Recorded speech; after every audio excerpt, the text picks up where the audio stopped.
Ako po si Remia Ilustri, senior citizen ng Quezon City. Ako po may karamdaman, nahirapan ako magdumi.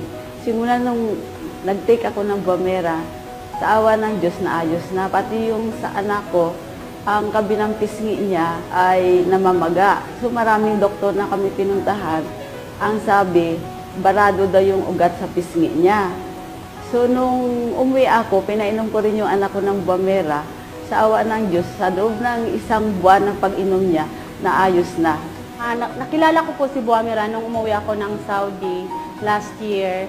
May sakit po ako na insomnia. May isang tao na nag-endorse sa akin ng Buamera. Tinatry ko kasi gusto ko talagang gumaling. Tinatry ko isang bote. Pagkainom ko, agad-agad akong dinalaw ng antok. Yung pangalawang beses din na na-prove ko kung gaano kagaling yung Buamera. Nung last June na aksidente po ako. Pero sa awa ng Diyos, dahil sa palagi akong umiinom ng Buamera, yung pangingitim ng buong mukha ko, kada inom ko ng Buamera, hindi ko naramdaman yung kirot. Yung kapatid ko na pinainom ko ng Buamera, na-stroke siya, naka-wheelchair. Sa 7 buti po ng Buamera, nakalakad po siya. Nung umuwi po ako nung last January, yung mama ko na-admit po sa hospital. So, nung pinainom ko po siya ng Buamera, talagang doon lang po talaga ako naniniwala sa Buamera. So, sinabayan ko po siya ng gamot ng doktor para po mas nakakatulong po siya.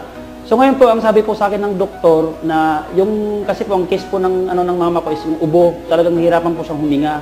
Sabi po ng doktor, 5 to 9 days daw po yung niya bago makalabas. Dahil po sa Buamera, 4 na araw lang po kami sa hospital at naka-discharge na po yung mama ko. Amazing po talaga na product yung Buamera. May nakapagbalita po sa akin na maganda daw po yung Buamera. May mga nag-testify din na marami nang gumagaling sa mga bukol, mga arthritis, gumaan yung pakiramdam nila. Sa akin po, meron po akong cyst sa kilikili ko, mga parang ganito. 2 ganito siya kalaki. Ganun lang siya, marami na akong iniinom, hindi naman siya lumiliit o nawawala. Ngayong nasubukan ko po yung Buamera, 2 bote ng Buamera, unti-unti po siyang lumiliit. Hanggang tinutuloy-tuloy ko po yung pag-inom ko, hanggang ngayon wala na po siya. Ginawa ko na din po siyang maintenance.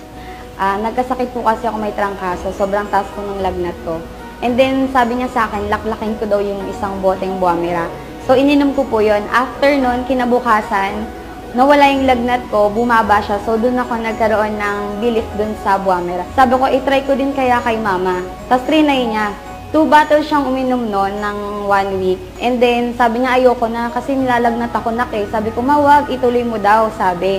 E di tinuloy niya ng tinuloy. Nagulat siya, yung bukol niya dito sa leeg niya is lumiit. So, tuwang-tuwa siya. Nagpapasalamat ako ng marami sa Buamera dahil naayos kami na mag-iina sa aming mga sakit. Amazing po talaga na product yung Buamera. Maraming salamat po. Gumaling ako sa cyst ko at ngayon kumikita pa ako. Marami din akong natulungan ng tao nang dahil sa Buamera. So maraming salamat po talaga sa Esensya Natural na nag-manufacture ng Buamera Mixed Juice. Hindi lang yung pangkalusugan ng tinulungan ng Buamera sa akin, pati po binago po niya yung pangkabuhayan ko ngayon. Unang-una, nagpapasalamat sa Diyos sa kanyang ibinigay na pagkakataon na magkaroon ng bahagi sa isang kaganapan ng pagbibigay ng recognition na kung saan binigyan ako ng pagkakataong na makatulong sa mga tao.